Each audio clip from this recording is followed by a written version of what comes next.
How's it going, everybody? Nathaniel from RC here, and today I am reviewing the Perplexus that I have long neglected. It's the only one that I haven't covered on my channel yet, and that is the Perplexus Q-Bot. Now, this Perplexus is one of two Perplexuses that was made in this kind of intermediary phase where the original Perplexus makers were no longer making Perplexus and they had yet to be bought out by Spin Master, and so this was actually licensed out to another company, and it is noticeable. And the other one that was like that was the Perplexus Draco.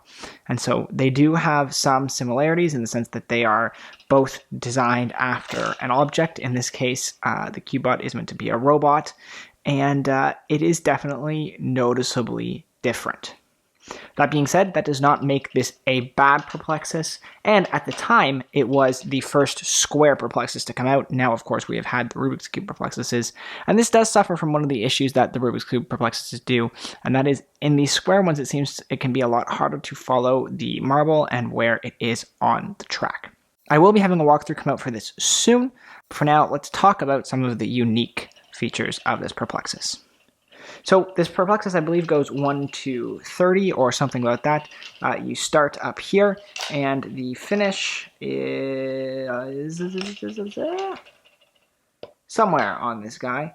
Anywho, yeah, there's a start and finish, and it's a fun little Perplexus. In terms of unique obstacles, it's hard for me to really say. There is this one little arm that swings here. You could kind of see it there a little bit. It doesn't really want to do it without the marble being in it, but this arm that says 22 on it, that gray arm, does move.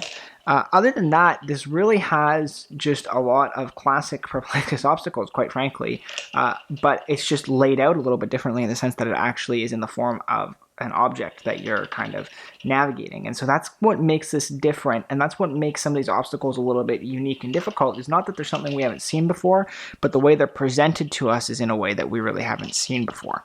Now, overall, this is a relatively easy Perplexus, but it still does offer, I think, a fair challenge. And I put it around the Perplexus Go sets in terms of difficulty, a good kind of introductory, but not the best introductory into the series because it's kind of different in a lot of ways from some of the traditional classic ones. So I'd say Perplexus Go is a better introduction.